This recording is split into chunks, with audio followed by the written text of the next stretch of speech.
Life teaches us lessons. You'll get good bosses. You'll learn. And as much as you think you're ready for it, you are probably 5 or 10 years not ready for it. But that's life. We all learn.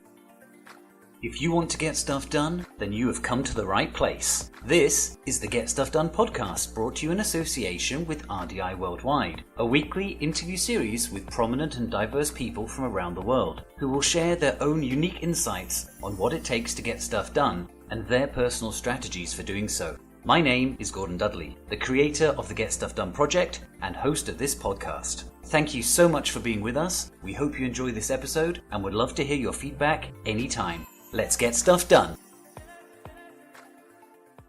Hello and welcome back to another episode of the Get Stuff Done podcast. I'm joined today by Marc Havercroft, a Brit who is now based in Australia, where he has been for many years. Marc is a senior executive tech evangelist who has been in the HR tech space for more than a couple of decades. He has had senior executive positions with several major tech companies and currently has several hats in the tech space where he has been working for a number of years. He was recognized in 2021 as one of the top innovative leaders by the CIO Times. And he also has been speaking at many industry events and conferences. And that's how we first came to meet one another several years ago in Seoul. And so here we are now. He's in Australia. I'm in the UK. So we're straddling the time zones. But Marc, it's great to have you as our guest today. It's a pleasure to be here. It's great to connect again. One of the topics that you were touching on there is when it comes to employee engagement, which I think is a really hot topic in this post-COVID era, in where we have a multitude of technology support available to us, and a new digital native younger employee, entering the workforce, and there's been a lot of talk about just overall global employee engagement levels are low, and like almost as low as they've been before. How do you see things in your world? From where you are, do you see it as it being like that, not particularly good right now, or also how can we, if it is indeed bad, how can we maybe go about improving it? Yeah, I mean, Sorry to put two or three questions in one. No. It isn't as simple as, employee engagement's good or bad, is it? I mean, so number one, employee engagement starts with you. Starts with you as an individual, as an employee, right? People suffer burnout, and everybody, and also people. Life is a challenge, right? People get ill.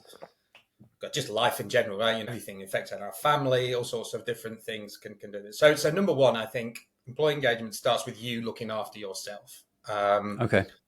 And I think that's important from a HR perspective. I think, EAP, I don't like EAP, I'm going to be honest, because it's a bandage that's used after the situation is broken, right? So I think what we need to do as companies is create an environment where wellness is a selection of services that are available for our people. And that might be things like gym memberships. It might be, extra set of days off for, mental health or anything like that. But we need to encourage the individual employee and individual to look after themselves. Because if you look at engagement, a lot of it is, I'm burnt out, I'm working all these hours, etc. Now, before I get to the company side of, the answer is, the company makes me do this or my boss makes me do that. If we look at COVID and we look at now where people live and the advent of going back to work 5 days a week in the office and things, as an individual and as a society, we have a voice in that argument, all right?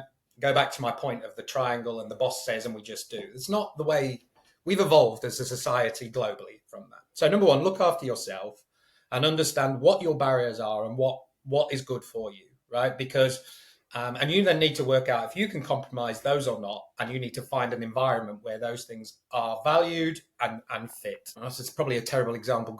If you're not money hungry and deal focused and of that persuasion, probably working as an analyst in an investment bank isn't probably going to be the right culture for you. And pushing against that, really, I'd argue, well, no, I think you probably just need to be in a different company, in a different role. So number one, I think engagement starts with the individual.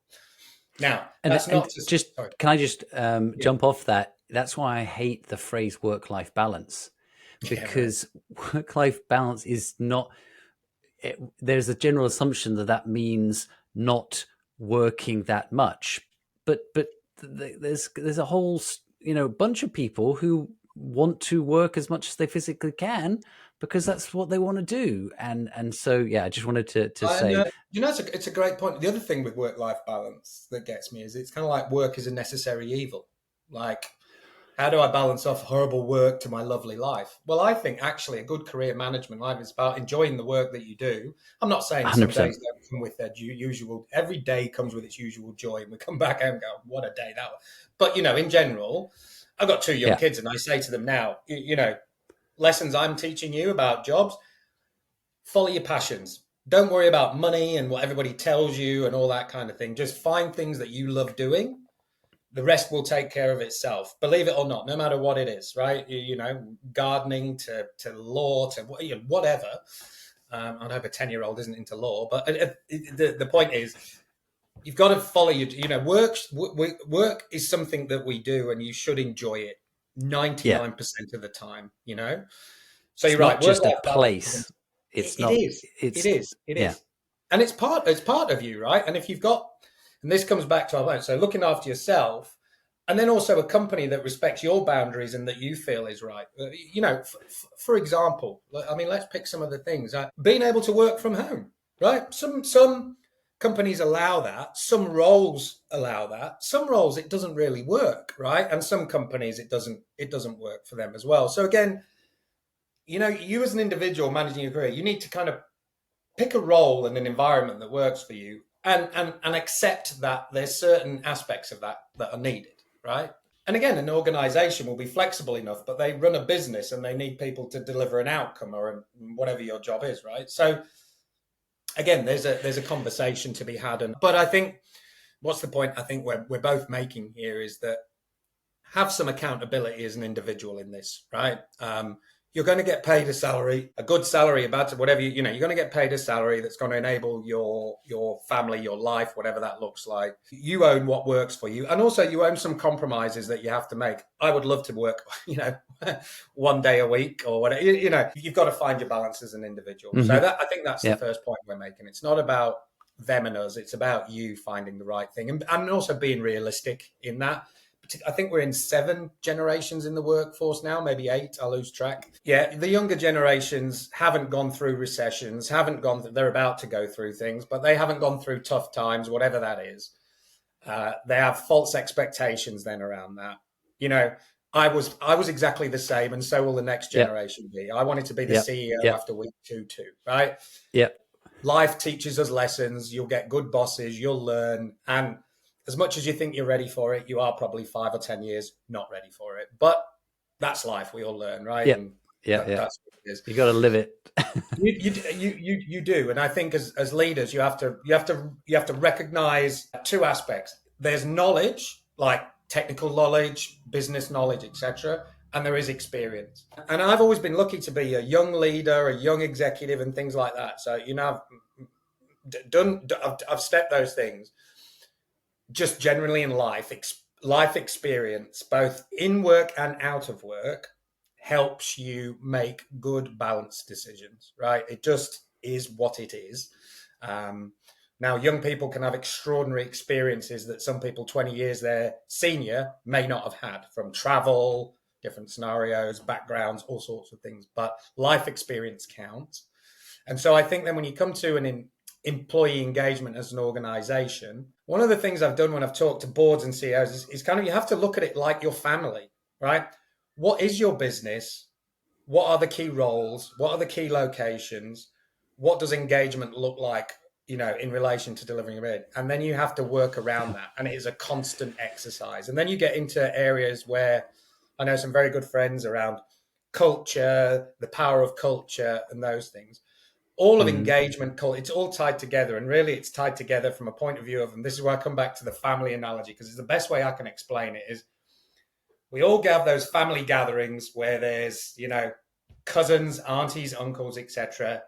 There's the Mm. little crazier auntie and uncles. There's the older generation that maybe get more tired and need things explaining to them more.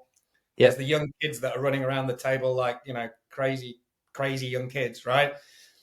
And you find that balance of, hang on, everybody, was an announcement, or let's have our seats now, dinner's coming. That whole Yeah. coordination is employee engagement and culture. And it tends to lie with the leaders of the family around that. But if you notice it in a family, they don't try and stop people doing things. They try and educate and pair up. Younger grandkids with grandparents, right? There's a reason for that. There's a bit of Yep. patience. There's a bit of knowledge. There's a Yep. benefit to both parties. So again, in an organization, mirroring up your graduate intake, your high performers in their early years with senior executives who have been in the company has Yep. value to the senior executive. They get to understand what the internet is and what digital transformation is. Yep. And the younger people get to understand a little bit more that you can't just go and buy all these things, that we have to make a profit, that we have to make an investment and things like that. So, Yep. Yeah. Yeah. again, it comes back to your question. It's employee engagement, culture, environment. There is a stewardship in the C level of the business, but it's about embracing that diversity in the context of the story of your business and the purpose of your business, either in the next year, the next 3 years, or ongoing. And if you kind of just take that theory and then go and think of companies like Meta or good old Elon's Tesla, or then go to blue chips like GSK or anything like that, or Mm-hmm. General Electric, or I don't know, million and one businesses your listeners might listen to, you'll start to see that there is a kind of a cultural imprint, right? There's a value in the business, right? There's a direction to it. There's Mm-hmm. what you can do and what you can't do, and that Yep. will go through different departments, from sales to technology to different things as well. So there's no one answer to it. It's a constant spinning wheel. I just Mm-hmm. think the one thing you've got to maintain is you've got to maintain an understanding, and this is where technology helps, of who do you have in the business, what skills do you have in the business, and where are the gaps, not only today but in the next 3 to 6 years, as you need to evolve your business. And that's what HR needs to address. So you know, you want to get into things like data, strategic workforce planning, right? Based on skills, right? Learning investment based on skills and abilities, future leader programs, current leader programs. Those are things that are really, really good investment with HR and its HR's time. What HR is getting so much better at, because you start to see a lot more people in HR that are not career HR people. Mm-hmm. Mm-hmm. And I think you get a lot more leaders at the C level who also understand that people are now the core asset. So investing in that core asset makes sense. Yep.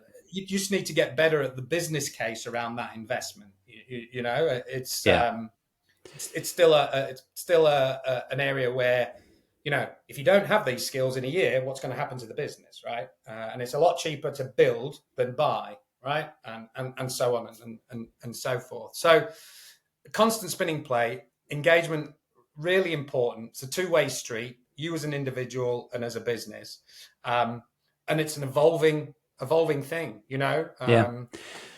yeah. It's, you're absolutely right, and that's where the once per year employee survey falls down, because it's Yeah. a snapshot and that Yeah. one particular moment on that one particular day, and have one person do that same survey 10 days consecutively, and there'll be 10 different 100%. responses. you Yeah. know so I think that's another opportunity with HR, with tech, to be able to, it's not a manual survey. It becomes increasingly automated, easier to roll out, easier to analyze, therefore easier to do more frequently, and therefore address the very nature of what you talk about, which is that it's a fluid thing Yeah, that's and that's evolving. it's a really good point, because I use that technology, and I've used that technology, and get it on a regular basis, and also on particular ideas, on particular really engage with your employees. I think one of the things I want to make a point of is, as much as the technology can give you that data, it's then about interpretation and communicating back to that. One of the big things I've learned about that, and again, I use kind of all hands as my default, because you're trying to communicate to everybody equally, openly, and allow that communication back. So I think you've got to, these are the results, this is what's happening. I'm sorry, we can't change that, or this is this. There's been a misunderstanding, or anything like that. It's really important as leaders to utilize that data, but again, to localize it and communicate back to it. People want to be heard, and the only way you know if you've been heard, if people acknowledge that. That's not by thank you very much for filling out the the form. It's about that being distilled, about things coming back and saying, yeah, okay, we're going to look at changing this. We can't change that. Yeah, And then as action taken. leaders, Yeah, action taken. We, getting stuff done. Go on, yep, yep, people know it's not yes, always rosy in companies, but get stuff done. If you say you're going to do something, do it, right? And if you're not going to do it, say you're not going to do it, and this is why. People accept that, but the right, black hole of yeah, nothing, right, that's the worst anti-engagement thing you've got, because yeah, it right. creates a them and us. And it isn't a them and us. We're all in this shit together. Yeah, definitely. I mean, it's like you said, better to say we're not going to do that or we can't do that than to say that we are and then not. Or as you 100%. say, I even mean, black hole. trust is the commodity in societies, in business, they're everything. If you trust your manager, fantastic, right? Trust is everything, right? And exactly right. Employees aren't idiots. They know, oh, I'd love to do 4 day a week. We can't afford to do a 4 day week. We're not making enough profit. Okay, fair enough. It's yeah, doing things and communicating and doing what you say, just in life, as an individual employee, as a business, that creates trust, that creates engagement. I fully agree with your point about the key is the interpretation of the data, and I think that is also an area that is growing rapidly. There is HR data analytics, of course, is becoming a bigger area in itself. And I think the classic example I always use, having been so involved in the recruitment space now, Mm. is with retention. And the first the first sign is, oh, we have all this turnover. How can we retain our employees? And we go about doing a bunch of things to try to keep those people, whereas it turns out down the line that they were not the right people that should have been retained. Yeah, And it absolutely. required going a step further back to actually look at, are we hiring the right people in the first place Yeah. that we want to retain, need to retain, or even just the people that we don't have to work hard to retain because they're right for us and we are right for them. Yeah. So that is always the kind of a great example that I use in that aspect. Where do you see that? Is that something that often companies will outsource that? Mm. Mm. Even employee surveys can be done by a third party, and then the analytics is part of that service, Yeah. which And then they measure it against benchmarks and stuff, and you get a management consultancy, and they'll say, well, again, to me, I'm going to come back to my every business you have is like your own unique family, and it changes on a weekly and a monthly basis. To be honest, I think it's an absolute abdication of responsibility again as leaders. You're absolutely right in what you said from a recruitment perspective. You got a high attrition issue, right? It could be a natural part of your business. For example, a call center, and I haven't done any work with a call center for a number of years, but it's just I knew historically they always had a reasonably high attrition, and that was because it was a transient job. It wasn't a mm-hmm, career job. mm-hmm, It was a student, and it wasn't a career job. So to have a 28% whatever attrition rate was actually all right. It was Yep. good. It was Yep. more about then thinking, okay, we know we have a transit workforce. What are we doing to make sure we've got bums on seats? So how do we talent pool? How do we, what is that process to have a conveyor of the right talent to do so? So I think you're right. I think on attrition and things, it's about looking at the reasons why, but also, it's more than just, we're not paying them enough. It's kind of why are people leaving? Are we doing exit interviews? What's going on? It could be, bad management. It could be a period in time when there was a focus on these particular skills and a big company was poaching them, right? There's so much. This is what we said at the beginning. The big thing with technology, it gives you data to Mm-hmm. make decisions. Mm-hmm. However, again, computer says no is not the answer. Oh, well, everybody's saying we don't pay them enough, right? Well, but actually, when we look at our salaries, we're on par with other people. Yeah. So obviously there's something amiss there, right? And Yeah. Right. you have to look past data. Like you get into a car nowadays and it's got sat nav and you put in a direction and people just follow that religiously. And sometimes it's not always right, right? Yeah. So I just think, and again, this is the beauty of us as individuals, right? Is that we can get technology to give us all these scenarios and this data. It doesn't necessarily make it the absolute answer, right? So to your point, attrition is a sign of something, right? But Yeah. don't lead off the obvious answer. And the reason I say it's lazy leadership is, oh, well, let's just pay them an extra 10%. I guarantee you still get high attrition. There's something else, Yeah. right? Yeah. And again, when somebody's leaving and they want a reference or they want to get their bonus paid out or anything, they're not going to rock the boat, are they? Right? They're not. We know the game. They're not going to do that, right? So you have to also think about the source of the data, how accurate Mm-hmm. that data is, and things like that. I Yeah. think what's really helpful with something like in the recruitment world and things is you talk to a lot of people in the similar jobs across different companies and competitors and things. So there's a great deal of just value of being able to do that. A lot when I'm in the technology space, you put C-level CHROs together. They love to network amongst themselves because they don't really get the chance to find out what the other companies are doing. They don't Yeah. do that. So Yeah. again, if you to turn that round, one of the great values of having a recruitment partner is, well, tell me what's happening in the world around these jobs, right? What are competitors Yeah. do? What Yeah. what is it? What are you hearing about our value proposition? Yeah, great place to work, pay you well, but I don't know, if you miss target for a month, you're out or whatever, right? You're all the. Yep. So I think again, that's data. So there's great tools and things to data, but you've got to look at what data have I got? Is that giving me a full picture? Have I got some other third-party data that can challenge that data or confirm that data, etc.? And do not lose sight of abdication of leadership. You've got to make the right decision with the data and the information in front of you. I've done it. And today I could make a decision.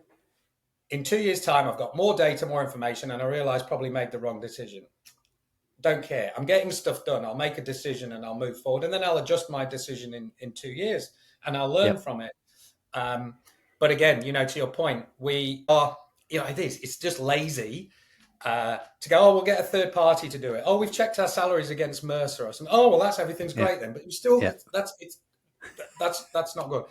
And I think we've all heard it. We've all heard that. That's So I'm sure.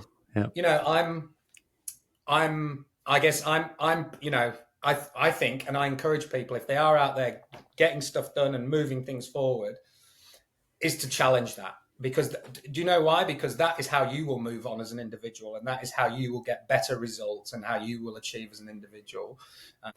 We all know it as an individual, and we've all seen it, and so let's not be lazy. As I said, there's some fantastic tools out there, cultural survey tools, data, etc. But that doesn't give us the answer. If that gave us the answer, why on earth do you have a CHRO? Why on earth do you even have anybody in these?